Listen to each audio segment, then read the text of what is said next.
The vast majority of British companies stated in a study by London First and EY that they had experienced adverse effects in trade with the European Union since Brexit. 75% of the more than 1,000 companies surveyed shared this view. The main reason given for the impairment is the new bureaucratic regulations that have been in force since the operational introduction of Brexit in January. New only for the UK, not new in general. The good news is 71% of the companies said they are now well prepared for this. Another number is less positive, however.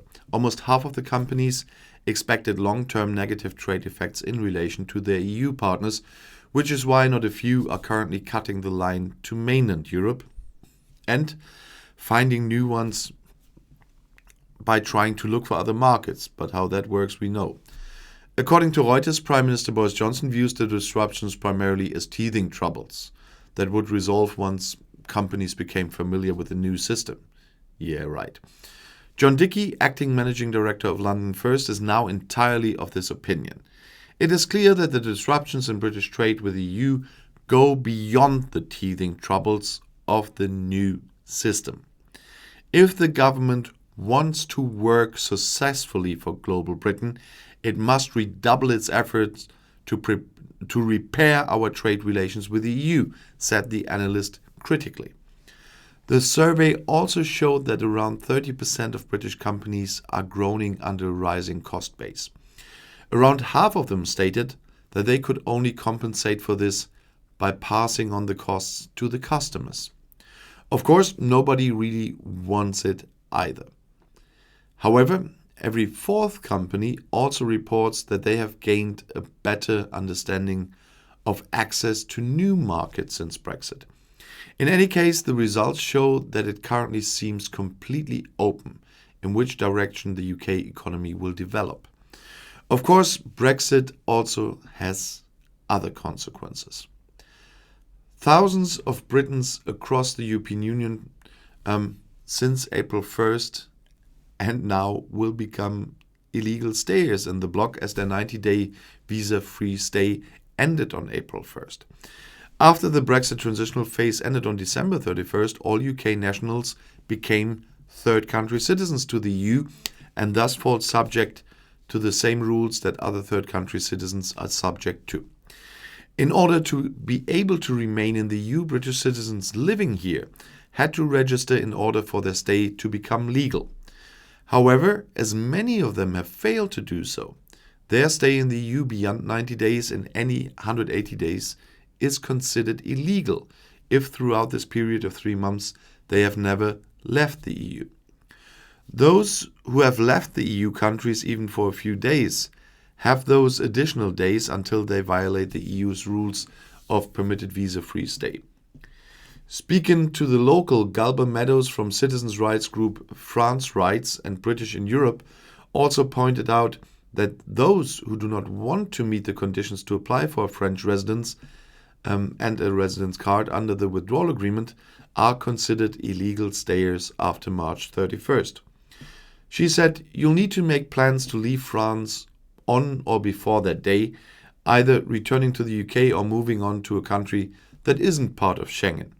If you don't do this, you will be clocked as an overstayer when you do leave, which comes with penalties and may make it difficult for you to return or involve fines," she said, adding that, thanks to Brexit, this is now the new reality for Britons in the EU.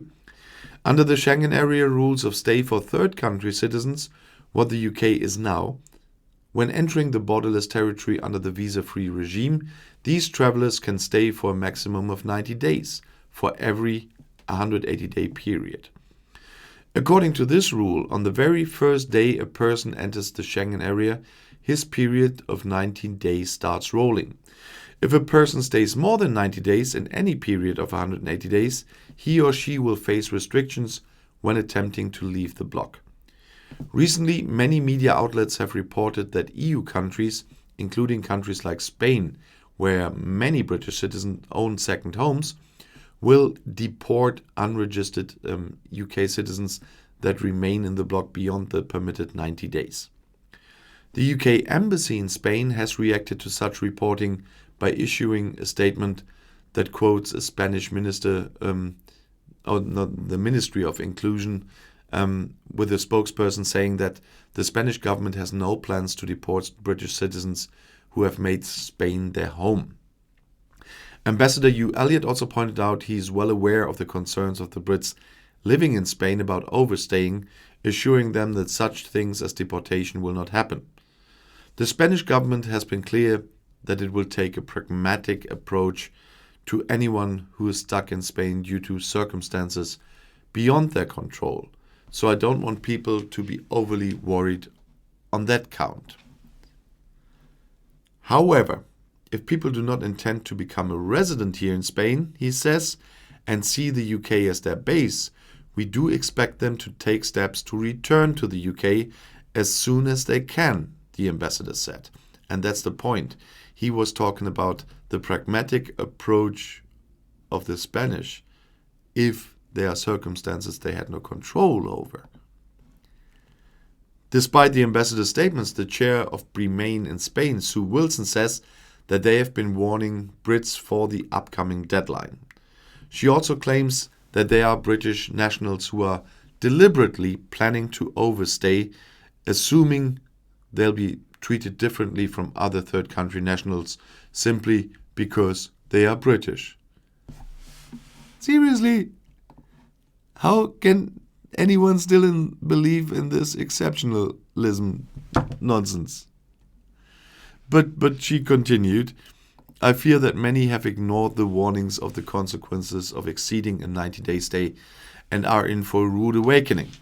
The time to act is now before it's too late, she said to the local.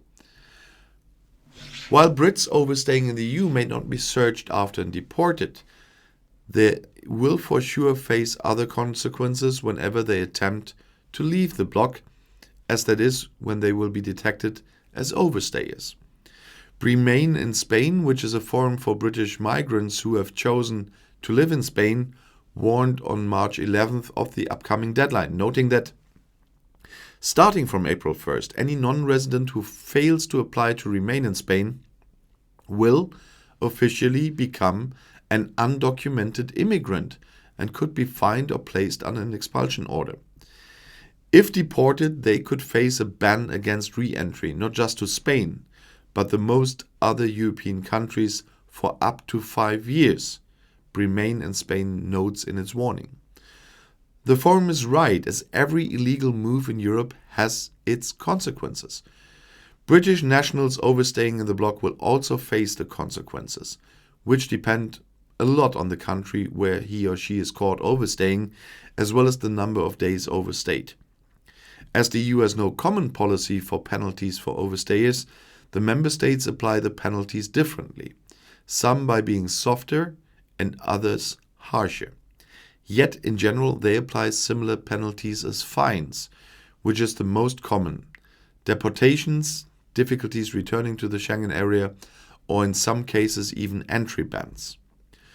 Commenting on the number of Brits remaining in Spain, despite that the permitted period of stay has come to an end, Remain in Spain Forum expressed their beliefs that many Brits are lulling themselves into a false sense of security. Perhaps they believe the Spanish authorities' response to Brexit will be as lackadaisical as the British government's response has been, the forum says in a warning issued on March 11th. The same warns Brits in Spain not to rely on the Spanish authorities needing time to adjust to new arrangements. Third country rules may be new to the British, but they are not new to Spain or to any other EU country. They have been applying them to other foreign nationals for years. All that was necessary was for the UK to be added to an existing list, the warning reads at the end. In July last year, Schengen Visa Info reported that the Spanish government had signed an instruction on the procedures that should be followed for the issuance of residence permits to Britons wishing to continue living in Spain upon Brexit. Data revealed by the Spanish authorities showed that by December, there were 359,471 UK nationals registered as residents in Spain. But the number of British in Spain with second houses or living in another way is much higher. So there are a lot illegally staying there right now. And we will stay how that will end up. I would forget any exceptional treatment there. They really have to get that one out of their heads. But you can get some exceptional treatment if you are doing right in my guessing game I started on my live stream on Sunday. If you have missed the live stream, it's still online, so you can have a look. What you have to do to win a prize, and it's a nice prize, I would say. I haven't discovered it, but you will know it next Sunday. I will end the first part of the game on next Sunday and then announce who was correct and who will get the prize. And so, hurry up. And if you want to stay informed, please subscribe to my channel. Auf Wiedersehen.